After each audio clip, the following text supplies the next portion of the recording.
everyone, it's Thursday afternoon in the tunnel. Sorry about the fans now are buzzing away just for air circulation inside.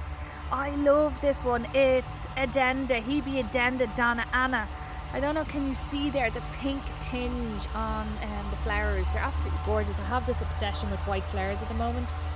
Sorry now, a bit of a mad camera work going on. Okay. So this variety is double Anna and Katrina, and as you can see, it's got two plants, two different varieties in the one pot, and they're absolutely stunning.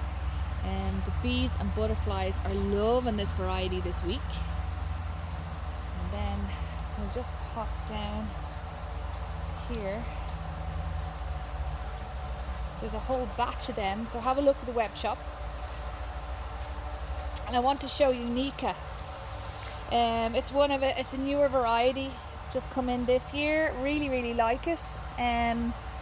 Pink, really deep raspberry pink flowers. Also, Donna Emma, quite stunning in purple. And then you have the double, the Anna Katrina there. Really nice. The bees absolutely love them. So have a look at the web shop. I mean, there's loads to choose from. You can see there, they're all Irish grown. Really good quality, lovely and bushy. So see the web shop for details.